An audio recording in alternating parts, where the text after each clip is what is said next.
Alright, this video is for a request, and to whoever else is having the problem with your headlights, blinkers, and fuel pump not kicking on.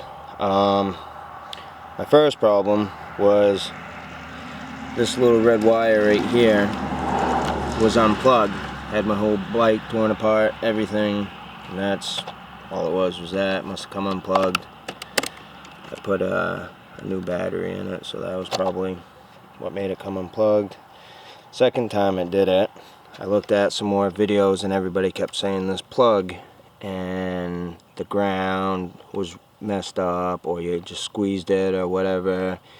And if you do squeeze it, move it around and it works, fuck that. Just cut your ground out, rewire it, and you should be good to go.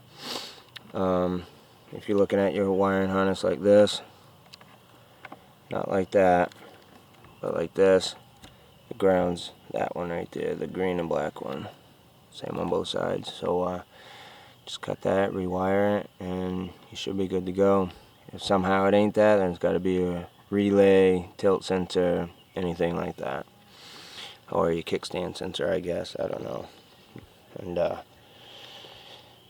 watch the video if you want to see what happened to that tire. Alright, hope this was helpful.